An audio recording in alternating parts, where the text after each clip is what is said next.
to today's interview for the second time, if I'm not wrong. Yes, sir. Okay. So I'm sorry, we are old people, we have poor memories, we have forgotten your background, etc. Can you reintroduce yourself? Sure, sir. Dear sir, my name is Twinkle Singh. I was born and brought up in Lucknow. I did my schooling from City Montessori School in the city. Thereafter, I pursued electrical engineering. After that, I pursued my MBA from IIM Lucknow. As a part of student exchange program at IIM Lucknow, I did my one of my semesters from La Rochelle Business School, France. Thereafter, I worked with Ernst& Young Advisory Services in Mumbai for a period of around 18 months. My father is he works with Uttar Pradesh Projects Corporation Limited, and my mother is a homemaker. I am the eldest sibling. I have two younger brothers, and my hobbies include traveling, adventure sports, meditation. So that would be a brief introduction of me. Wonderful. So, how was your stay in France? Sir, it was very good. I got to travel a lot also. Okay. Have you read about French history? Yes, sir. Can you tell us something about the French Revolution? So the French Revolution happened in around 1779 to 1789, wherein the monarchy of the France was run by a monarchy. It came in conflict with the democratic aspirations of the common people, and there were several reasons behind the French Revolution. One was the French support to the U.S., the heavy in terms of finance, which led to the financial bankruptcy of the French, and second, the rising aspirations of the common people to have equal rights and powers. Third would be the political upheaval, because there was a lot of discontent in the empire because of the policies of that monarchy, which led to the French Revolution, and it also gave us the qualities of liberty, equality, and fraternity, which are also adopted into our present constitution. Who was the monarch in France when the French Revolution took place? Sir, King Louis Philippe seventh or eighth, I don't remember. He was the one. And who were the intellectuals who influenced the French Revolution in a very big way? Sir, one of them was the current friend, I think, finance minister who he had appointed to take care of the economy. So he brought in policies which were for the pro people as well, and as well as it was good for the No, no, monarchy. no. One sec, one sec. My question is, who were the intellectuals who influenced the French Revolution? Sir, if I'm not wrong, it was General Napoleon Bonaparte. He rose up the ranks. Maybe That is not correct. That is not correct. I'm talking about thinkers. I'm not talking about generals. In any case, Napoleon came much later. That don't commit such blunders during an interview. Okay. Uh, what is this current controversy about the Rafale deal, where the French government has ordered an inquiry, and whereas our Supreme Court has said that everything is kosher? So there was a Rafale deal between the Indian government and the French assault deviation to deliver Rafale aircrafts to India, which was a long-term deal, as in they were supposed to transfer technology, and it was supposed to happen in that manner. But last year, because of the Uri attacks, the government asked for the immediate procurement of the Rafale aircrafts, which led to although the aircrafts were delivered, but there were allegations of collusion from the Indian opposition side about the uh, between the as in they were accused of collaborating between the Indian defense French, I mean the Reliance. Doesn't matter. Doesn't matter. Fine. My last question to you: who was the Queen of France who said, who was when asked that the people are asking for bread, and she said, give them cake. If they are asking for bread, give them cake. There was a French queen who said this, a most callous, cussed, cruel statement to make. Sorry, sir, I don't recall. I'll read about it. Okay. Rajiv ji? Thank you, sir. Good morning, Twinkle. Good morning, sir. Okay, I recollect some of the questions I had put to you during your last, I think it was in May 28th or Yes. okay. So this time, let me focus on your job with the engagement with the EY. Okay, shall we do so? Because that's a probable question that may attract the attention of the board. So let's do something about it.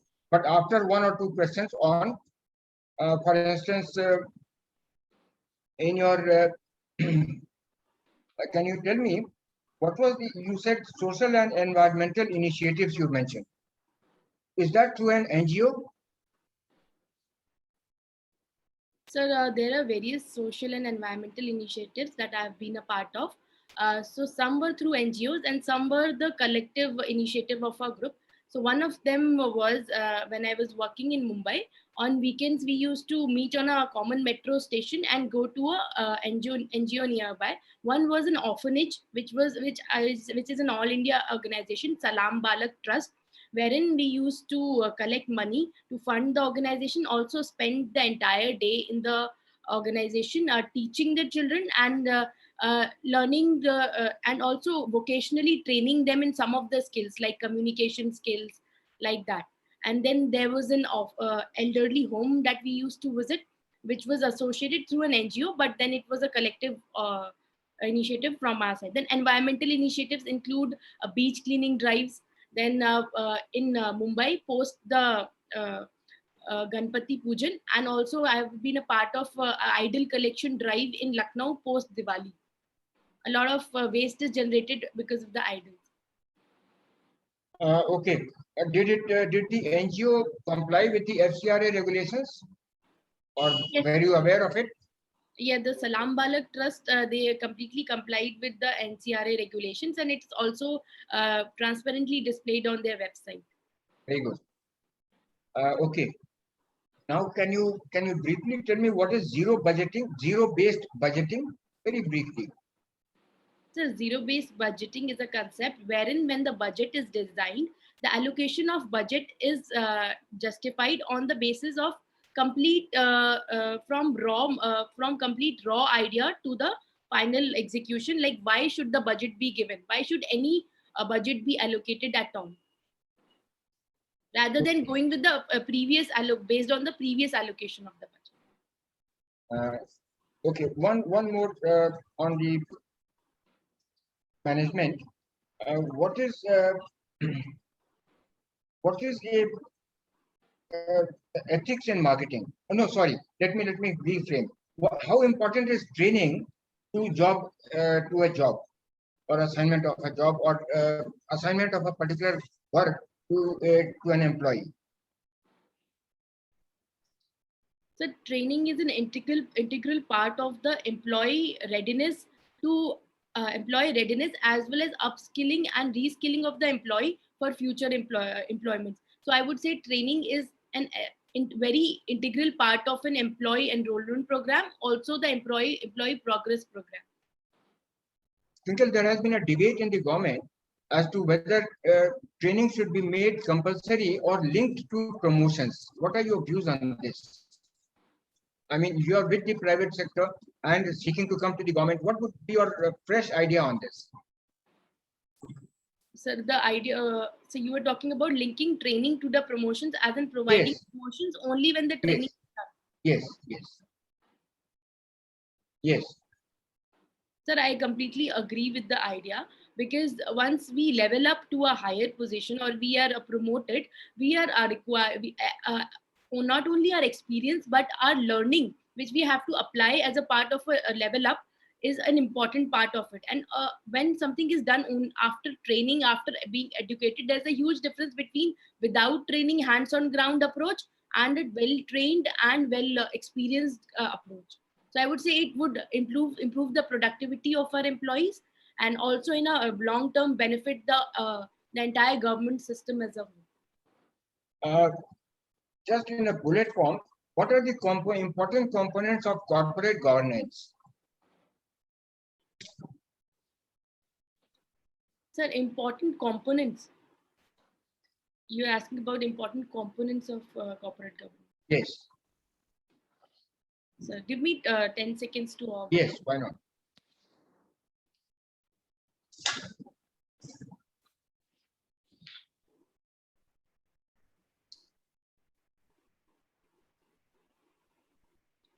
So some important components of corporate governance would be equal respect for minority stakeholders and rights of all stakeholders, wherein the view of all the stakeholders is considered.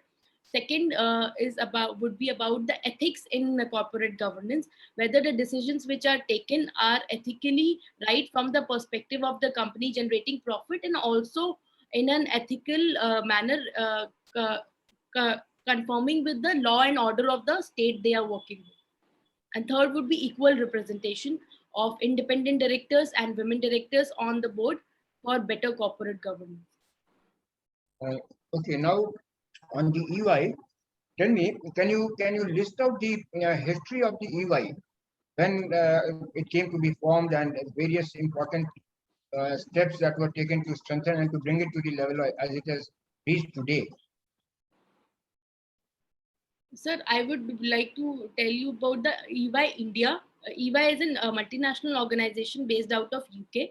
In India, it came in 2000s, and it started first of all with the audit and tax business in India. Once it gained a ground around it, it also ventured into advisory, IT services, and government projects. So yeah, EY is a very good known name in India based on the work they have done in a lot of tax and audit departments. And they work on the motto of building a better networking world. So yeah. Twinkle, when I asked you about EY, I did not specify EY India. So I thought that you would perhaps take me back to the 19th century when it got formed. But anyway, that's a matter of record. So we'll just briefly, I will advise you. My last question to you, when you go traveling, what are the components? I mean, what triggers the, excitement that you want to undertake a travel along with family or friends? But what are the components of the destination that you look at? Sir, I would like to bring the point that it's not only the destination, it's also the journey that I look forward to, and which includes the experiences, which are sometimes good and sometimes bad, which is a part of traveling. We learn a lot while we travel. So first would be journey, second would be experiences, third would be the ability to come out of my comfort zone and interact with the people from different cultures, different backgrounds from the world, and know their part of the story. And traveling helps me explore that. So these would be three components that I look forward to. Okay, I think that would be enough. Arvind Mohan Saab. Yes. Good morning, Twinkle. Good morning, sir. You can hear me? Yes, sir. Okay, fine. So you won a Young Achiever Award at E&Y. Yes. So what was your contribution which made you eligible for this award? So the Young Achievers Award was for my work in the field of artificial intelligence for a retail chain, wherein looking at the lot of international trends going on in the world in the case of retail, I made a project which adapted it for the Indian chains. For example, I would like to list down certain applications. One was monitoring the smart movement of the customer in a retail chain, and based on that, switching off and switching on the lights wherever the customer is moving. So that helped in energy conservation. Second was a behavior study. It was a study about how much time a consumer is spending in front of the shelf of a product before making a buying decision. So step to know about the consumer thinking before making a decision was one of the steps. Third was making a smart shelf which would automatically gauge from the face recognition of the customer, the age and the gender of the customer, and then recommend an ad according to the customer target. So, for example, if a kid is standing near the shelf, it will display a ad of a gems or something. If a woman is standing there, she would display a maybe a cream or a shampoo. So, according to these were 2-3 initiatives that I had worked. Okay. What is the basic premise behind artificial intelligence? So the basic premise would be that it works on the a smart application of data. It collects data, then it makes inferences from data, and then it works on like the way the human neural networks work. So it is adaptation of the machine learning into working in a way where how human networks work. So using data for smarter decision making and implementation is where AI is going these days. Do the earlier decisions of the customer have some influence? Yes, sir, definitely. The data is about the previous purchase of the customer and the previous choice that the customer has made, and then taking smart decisions based on that. And similarly, we can apply artificial intelligence data. For example, we are using it in criminal crime and criminal tracking system, CCTNS. Now we are also coming with the health database of the citizens to provide better healthcare to our citizens. Similarly, we can do it in the field of education and other tax more tax accountability and better attracting better good like good giving good interest rate to better customers who are like making timely payment. Okay. What are look-alikes in this marketing? Sorry, sir, could you please repeat? Look-alikes. There is a term, look-alikes, very much used in digital marketing. Sorry, sir, I'm not aware of it. I'll read about it. Okay, fine. Tell me something about this technology, blockchain technology. So blockchain technology is a new technology which is on the rise, which has a very good potential these days. It is a technology wherein a blockchain is like a set of documents compiled together, wherein for example, if you make a transaction, you have a source and a destination, and all those records are saved in the form of documents. So whenever a future reference is made to that, you get to know the origin and the destination, and like that millions and millions of transactions can be stored at a place and can be utilized in future. What is the advantage vis-a-vis the normal databases that we were using earlier? So with normal data, we do not know the origin and the final consumer of the data. But with blockchain, we know the origin and the final consumer of the data. So that would be one advantage. Second, there are nodes in the blockchain from where you can actually pick up any transaction and look at its history. Wherein in normal data, it's not possible to know the entire history of that for common node or transaction.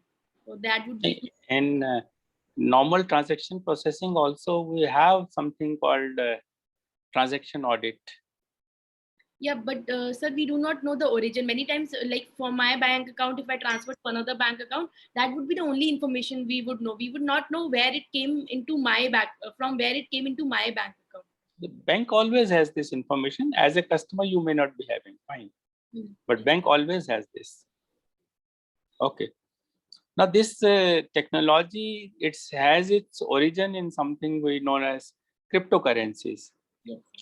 Now, most of the government, they are not in favor of cryptocurrency. What is the reason?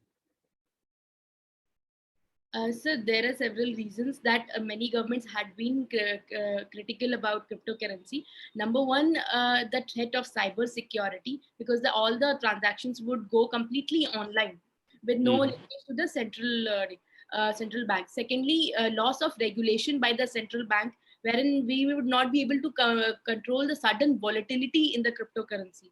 Third, the chances of misuse of the currency for the illegal purposes like terrorism, money laundering was some of the issues. That is why now RBI and the Indian government is coming up with national digital currency, It could be better regulated, and some of the cons are also taken care of. But will the introduction of a national digital currency, as you're saying, eliminate the use of this cryptocurrency?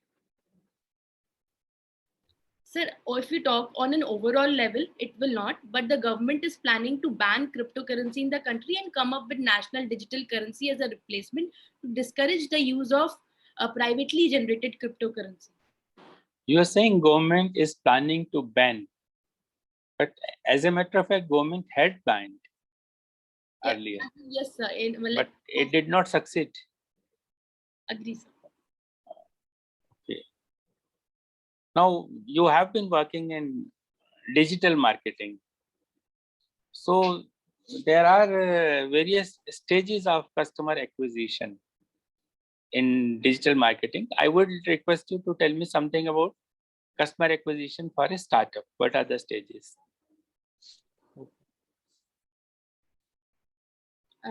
Yes, sir. Can I take 10 seconds to organize my thoughts?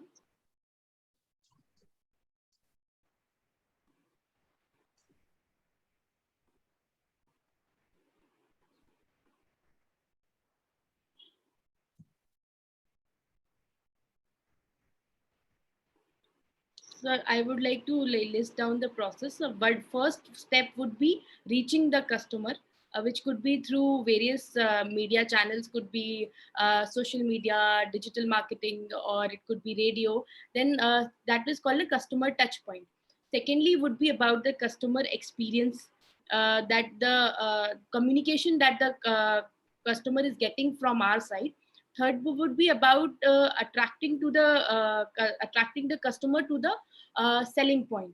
And the fourth would be about the customer decision making process, considering the pros and cons and also the cost and profit analysis that the customer does. And finally would be the buying stage, where we finally convert the customer. Fine. Fine. Now, since you have IFS at number 2, I'll ask you something about that. India has made a lot of investment in Iran. Yes. So why we have made so much investment there, particularly at this Chabahar port? So there are several reasons for India's strategic investment in Chabahar port.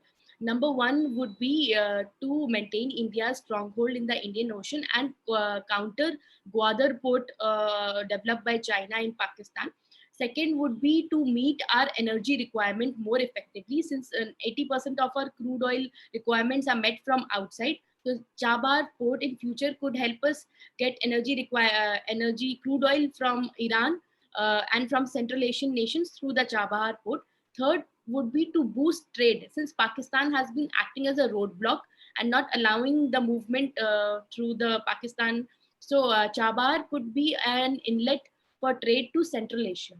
So these are some of the important strategic reasons that India has invested in Chabahar. Did Afghanistan figure somewhere in these calculations? Definitely, sir, it is an integral part. The Jarans Dilaram belt of the Afghanistan is connected to Chabahar through a road construction. So it will also help India reach Afghanistan, because through Pakistan we are not able to reach Afghanistan, but in future trade can prosper with Afghanistan, and our helpful gesture in terms of supplies of grains can also reach Afghanistan through that. Okay. Now that the US is pulling out of Afghanistan, what is our situation? Sir, our situation in our stand of India remains the same, that we favor an Afghan-led, Afghan-owned and Afghan-controlled government in Afghanistan. Also, India wants a stable, united and democratic Afghanistan.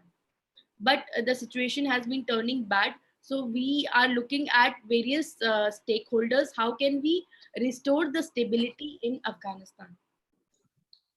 But the fact of the matter is that the moment US is withdrawing, the Taliban are likely to take over entire Afghanistan. Already they are claiming they have 85% of the territory, though it is disputed. But should we not fill up that vacuum created by USA's exit to stop the Taliban from taking over? Militarily, I mean. Sir, I would say that India should try to build a stable Afghanistan by not only itself filling the vacuum. We can collaborate with the regional powers, maybe through SARC or UN initiative, wherein we bring the various stakeholders that are involved in the process on a common platform, and then India maybe can lead that to prevent the Taliban from taking Afghanistan. But unilaterally, India cannot, because a lot of other stakeholders are very deeply involved in the process, like Pakistan, China, with everyone having their divergent interests. So India can be a leader to bring them on a common platform and convince them to have to take initiatives for from Taliban from taking over Afghanistan. But Pakistan and China, they will never allow India to take that lead. But sir, India can definitely get support of UAE, Saudi Arabia, US, and then maybe they can be brought on a common alignment. What about the Afghan government itself?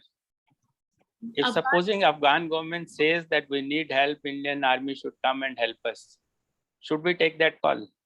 So we should not, as of now, at the current moment, we should not, because India has been against the use of Indian army, as in we have helped train their fighters, but not as of now, because it may react in a way where Taliban may start infesting and sending extremist groups to our country. So there is a balance that we have to maintain. Secondly, when the situation is dire, we have to take help from everybody and move on a consensus base, wherein maybe a troop which is based out of SARC. SARC nations are the biggest contributor of troops to UN peacekeeping. So that an initiative under UN, wherein all the SARC nations contribute troops, could be a better, good diplomatic move rather than India alone sending its troops, because our troops will not be enough to counter that.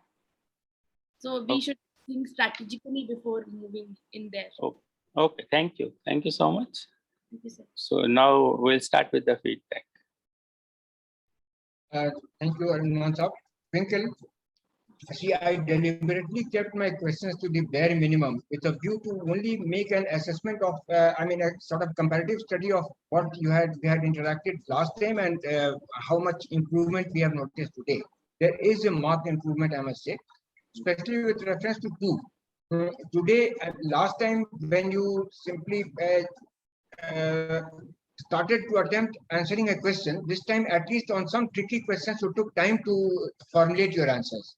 And that's a very good strategy, because when you came out with the formulation of the answers, they were quite near perfect. So that is one compliment I must give to you. Now on some areas that of course the chairman will tell you more about the French Revolution, you guessed, and that was a wrong strategy. See, when you are confronted with a question, you must first decide as to whether you should answer at all. That is the first part of the strategy. To think whether you are going to attempt the question or not. If yes, then you may formulate your answer and go ahead. So that was it. Okay. Now there was to the NGO. I think you gave a longish reply. It's a bit of a longish reply. It could have just been formulated instead of telling us the entire strategy of the NGO. How you are, of course, you are very passionate about it. I could see it. I mean, the way you work with the NGO, but just limit it to the, bare 2-3 points. And where I wish to elaborate, I will request you to elaborate on these points. Okay. Number 2. Number 3, on the corporate governance, of course, you know better. Noting down in my diary. Sorry, sir. You'll get a recording. Yes, sir, You'll get a recording. Yes, sir. Sorry to interrupt. Please continue. Twinkle, on the corporate governance, you gave all the points that I wish to hear from you, except that perhaps I expected that you will mention the word minority shareholders also somewhere. That's because in the Companies Act, minority shareholders' rights have been specifically mentioned in the Companies Act 2013 after it has replaced the 1956 Companies Act. I just thought I'll make a mention. You can perhaps you'll know better than on this. Then on the management, of course, I couldn't put a question to you. I wanted to ask your response as to what happened to the management concept after the Satyam debacle or whatever. There were some changes. Of course, I didn't ask you a question on this, but just keep it in mind because it was a game changer sort of. Satyam debacle.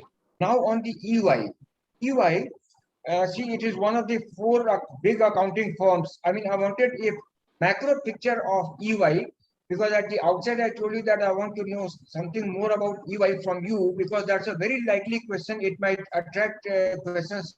Having worked in the EY, now moving to the government sector. So the one of the KPMG, Pricewaterhouse, Deloitte, and all. So, but you could have started. I will leave it to you again. Could have started from 1849 when Harding and Cullen, they joined hands to start this, and then of course go up to 1997 when the plan was to merge with the KPMG. But why was it abandoned? I mean, just a historical sort of thing. It will give a very exciting picture of your EY to the board. They would like to listen to all this and your responses. Then when Pope hired the EY to review the Vatican City's finances and admin, it was a high water.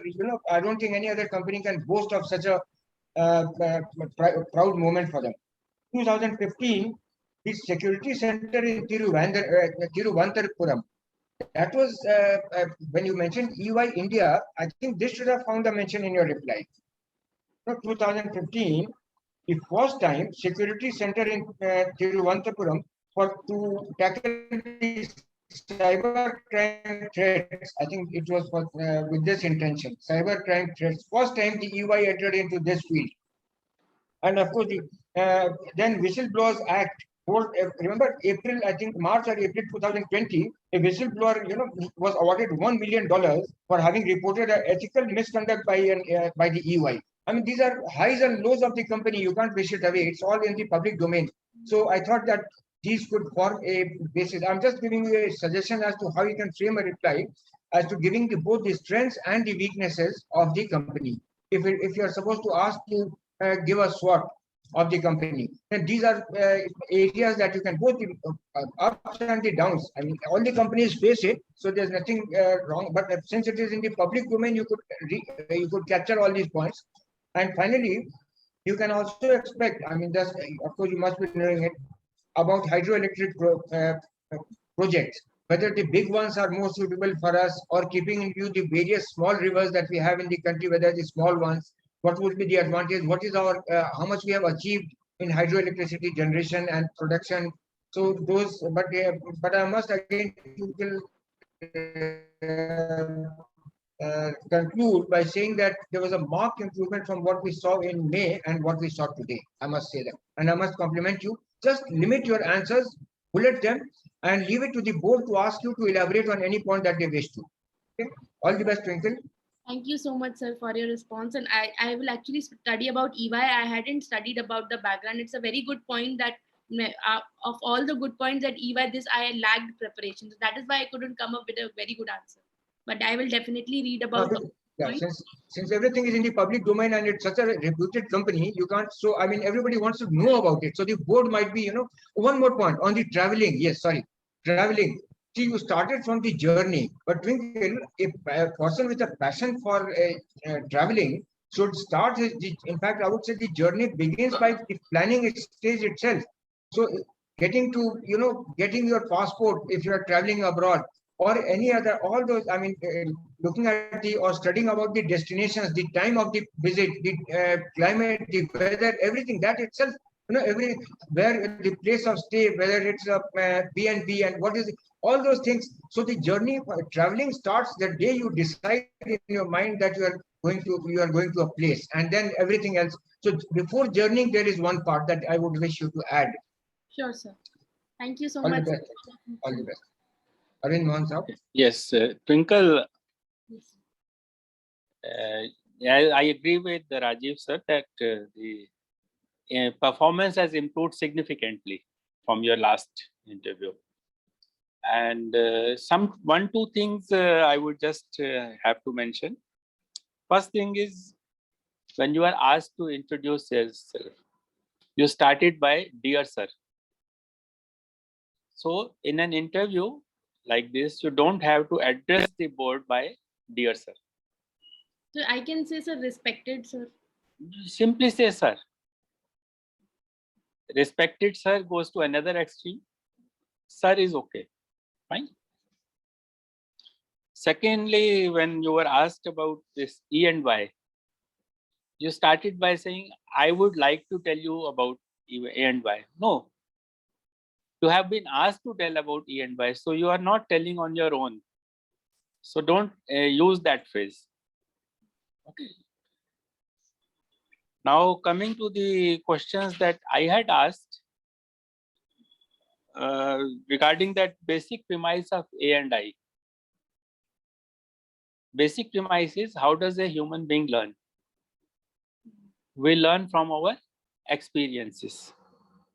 And we build on those experiences our intelligence. Now, artificial intelligence means we are trying to build the intelligence of the computer in the same manner. We give the computer the experiences, and the computer has the ability to build on those experiences to take future decisions, because the normal logic doesn't work here. If then else, as we have in the normal computer programming, it doesn't work here. So what we call as fuzzy logic, it comes into picture, and there this previous experiences building on those is a very significant part.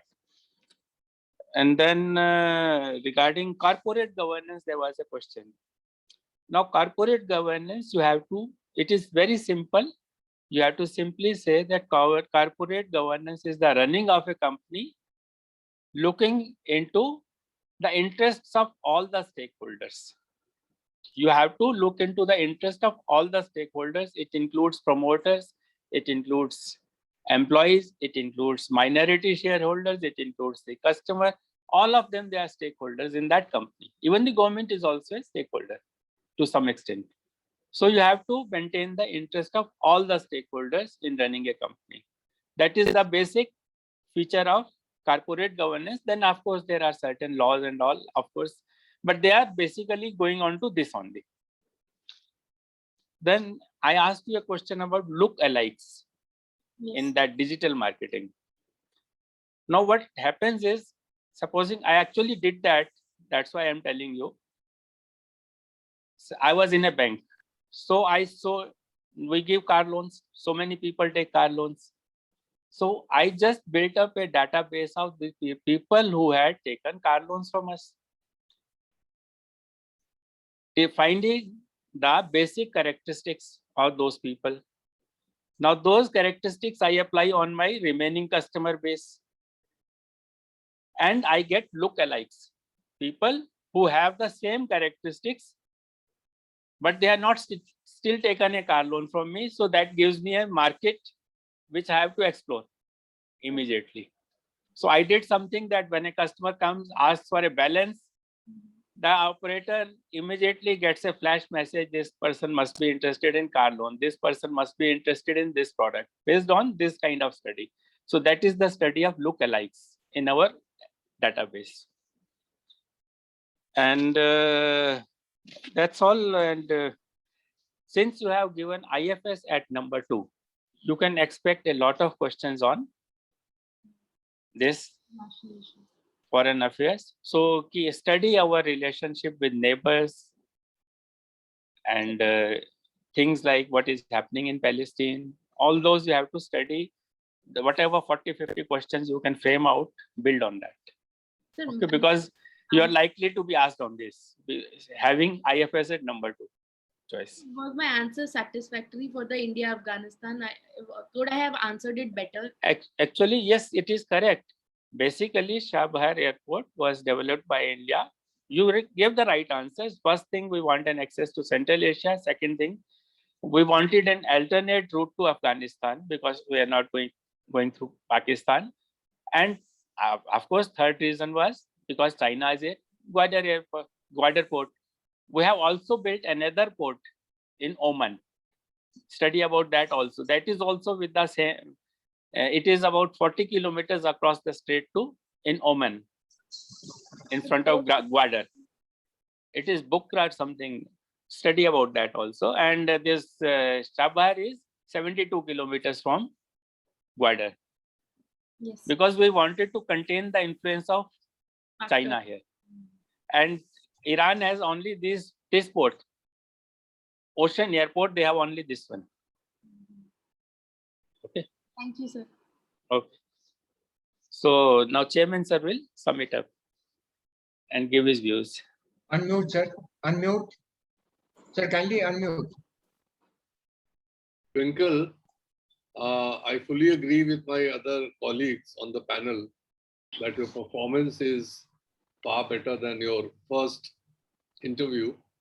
However, certain things you need to think about, work upon, and not get caught in those traps when you are actually giving the interview.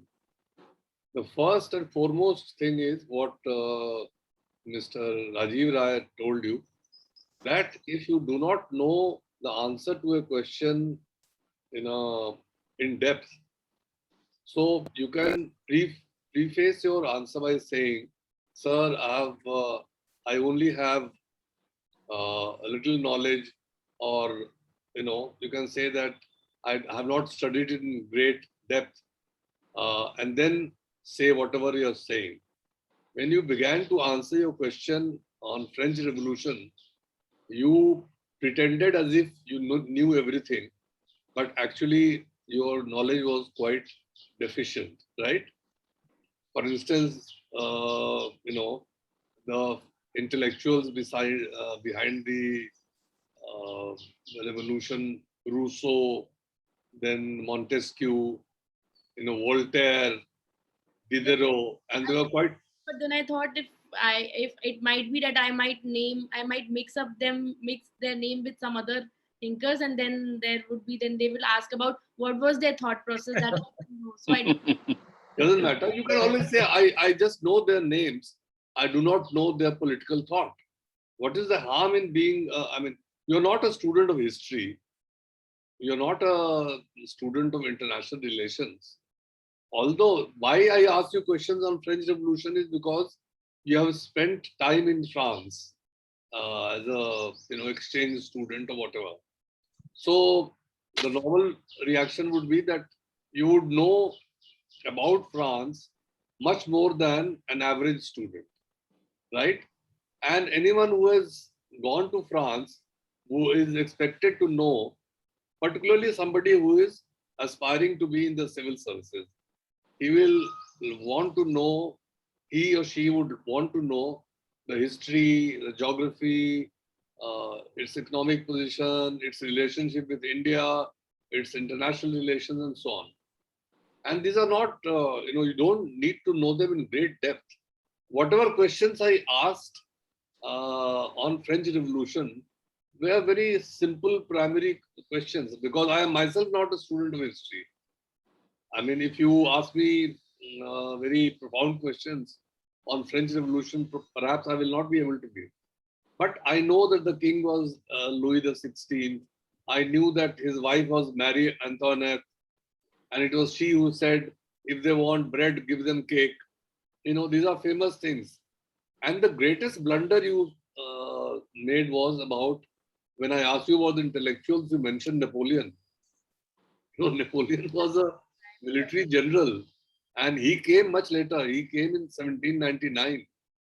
The French Revolution took place in 1789, and it kind of Napoleon was a byproduct. He was an outcome of the French Revolution.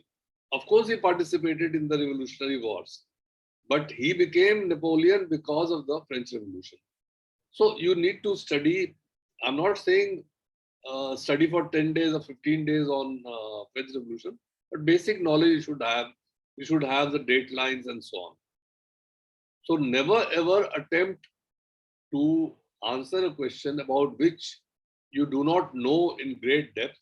And if you are going to say a few things, say, sir, I do not know it in great depth, but what the things I know about French Revolution are, it took place this year, Louis XVI was the king, then basic things that anyone is expected to know, right?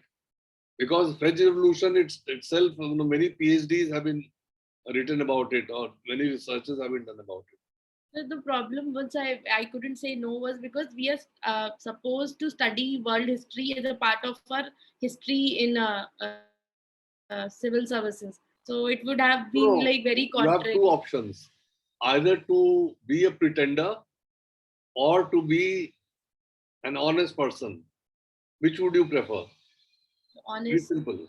You have to say, I don't know much about it, but this is what I know. That's it. And whenever you are not sure about a fact, don't volunteer it and expose yourself. That is, you are going to expose yourself. And if you commit a howler, that will weigh on the minds of the board members while evaluating you. Right? Now, for instance, you wanted to know if the question on Afghanistan could be answered better. I just like to add to what my colleague Mr. Arvind Mohan said. See, the question of India getting involved militarily in Afghanistan does not arise. The simple reason is what is the history of Afghanistan? Whichever superpower, whether it was Russia, whether even before Russia it was Great Britain, you know, the Anglo-Afghan wars, if you read about Anglo-Afghan wars, how the Afghans made mincemeat out of the British. The British wanted to capture Afghanistan, and they went there as if they are going on a picnic. You know, they went into the valley playing drums and bagpipes and so on, and established their garrison and all that. And they thought that, you know, these people have accepted us. But when the reprisal came, everybody of that military party was killed except one. And he returned to India to tell his British master the tale. Then after Britain came, Afghanistan, they invaded Afghanistan in late 70s. And ultimately, you know, they had to beat a hasty retreat. And they virtually suffered a humiliating defeat at the hands of ordinary mujahideen. A lot of things happened. You know, the US got involved, other powers got involved. So, and then came America. After 9/11, they attacked and see they had to retreat. It is virtually a defeat of US. So anybody who tries to, any foreign power who tries to get into Afghanistan militarily, you know, their goose is cooked from day one. They may have initial victories, they may be able to establish this, that, and the other, but in the long run, the local people will throw them out. So the question of, so you can just say, in view of the historical experience of you know, superpowers and other countries in dealing with Afghanistan, you know, India will never commit. You can be very categorical about it. India will never commit to putting boots on the ground in Afghanistan. That would be suicidal. We have to wait and watch. They will figure out whether they want to be ruled up by Taliban or whether they want to be ruled by other parties, whether they want democracy. And whatever happens, then we contribute in their nation building. Right? So this is the approach of the government of India. We do not want to side with the existing government. We do not want to be seen to be on the side of the government or to be on the side of the Taliban. We are in back channel talks with the Taliban. You know, all superpowers are in back channel talks with Taliban. They are being invited to Doha for talks. So Taliban is a reality which we have to accept. And another mistake that most candidates make in interviews while talking about Afghanistan is that Taliban are terrorists, they are this, they are. That is not correct. The people who fought the Russians were not the Taliban. They were the Mujahideen. Taliban are when, you know, the refugees went into Pakistan and they stayed in the camps there. Refugees and their children, they were indoctrinated by the ISI in their camps. And Taliban means students. Talib means a student. So in those madrasas established by the ISI, they were indoctrinated in the fundamentals of Islam. And then they went back against the Mujahideen. So after the Russians left, the Mujahideen were ruling the roost. So Taliban, replaced Mujahideen. And Taliban had the backing of the people because the Mujahideens, after defeating the Russians, they were oppressing the local population. It's a long history you will have to read. So certain issues we have to be very clear about and very categorical about. My last point, I don't know whether I'll be able to convey to you in the proper way or not, is that please understand you are appearing in an IAS interview, in a civil interview of civil services. When you are answering, your tone and your delivery, you are very articulate, you are very expressive, you have good command over the English language, but you are answering as if a school child is answering her teacher. No, here you are in a conversation.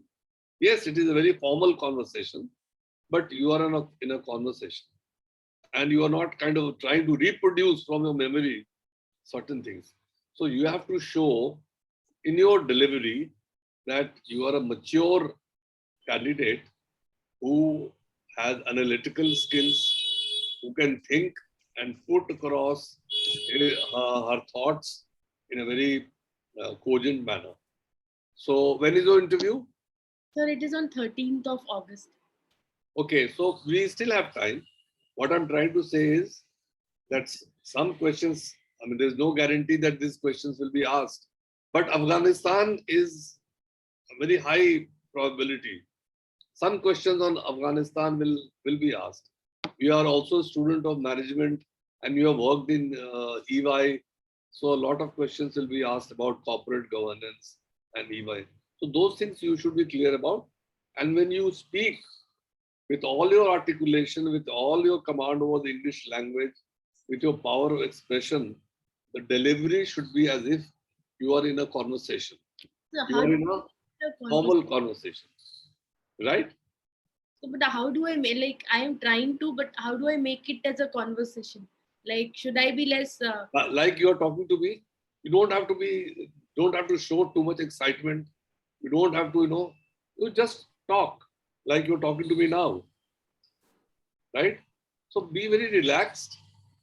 Your, excitement level should be much less, and do not, display as if you are speaking from memory and you're trying to repeat whatever you have memorized in the past. No. Here is the question. Here, what they're looking for is somebody who has analytical skills, problem-solving skills, right? So be in a conversation, like you are with me now. Understand? Yes, but you can appear in one or two more mocks, although I never recommend candidates to appear in too many mocks, but you can appear in one or two mocks and try to be, answer your questions in a more conversational manner. That's what I'm trying to say. so one of the mocks they gave me, like, was a group mock. So one of the candidates said that you were very jolly and you were very casual. I was like, okay, I'll try to be more serious. No, please do not misunderstand me. That is why I was hesitating to make this point. I'm not saying be casual. That is not my intention. But all you try to do is be relaxed. Let me put it this way, be relaxed. And see, if you ask me a question, if I don't know, I'll say, Twinkle, I'm sorry, I don't know. And even if I know it very kind of superficially. I don't know it in great depth. So, that should be your approach. And not to, answer a question just for the sake of answering it, right? Just because you have visited France does not mean that you should know everything about French Revolution. Should not, don't get bogged down by any such question. Sure, sir. I'll pay Right? Yeah. So otherwise, You have done much better. I am sure you will improve. Study a little more on the subjects that are likely to be asked. France is a question that anybody will pick up from your DAF. Oh, she has been to France. Let me ask some questions, 1 or 2 questions, right? So look at it that way. If you're not able to change your style, don't worry. Don't worry. Have I made myself clear? Yes, sir, very clear and very helpful. Thank you to all the sirs for the precious time you took out for the candidate for us, and it was very, very helpful interacting with you, sir. That's why I came for the second mock. That okay, I'll have a constructive feed from last time. Also, I worked upon it. I'll work. Yes, that's why I'm saying you have improved a lot, and the finer refinements are on these counts. Sure, sir. Okay. So one thing, you don't have to answer every question. You don't know the answer, you can simply say, I'm not aware or I'm not able to recollect. So move on to the next question. What about the question where I know little but I don't know in depth? So You simply say that, as sir has already told you, say, I don't know it in depth, but whatever little I know, I'll tell you. okay, sir. Simple. Okay. And never commit a blunder. Because blunder will, people will laugh and then you will get discouraged and, things like that. Okay. All the best. Thank you. So one small point, All sir. the best, One Twinkle. small point, sir. Yes. Twinkle, on your traveling, see, as I told you, the traveling doesn't begin with the journey. So part of the traveling is your excitement or the feel of getting to a new destination, but it also means a learning experience. And learning experience would begin from the time you plan the travel. That means which are the countries which allow you visa on arrival. I mean, that sort of learning experience also is very important for you. So that is what you should include in your traveling part. Sure, sir. Yes. And to say that the destination doesn't matter, it is the journey, it is this, those philosophical statements. Of course, the destination matters. Yes. If you are planning, you choose a destination and you choose a destination after doing some research. And after, so never say, that is a very, some philosophers have said, it is not the destination. It is not about reaching the destination, but it is about the journey that we are. So life is a journey and this and that. Don't make these philosophical platitudes in your statement, right? All the best. God bless you. All the best, Twinkle. All the best. Okay, all the best.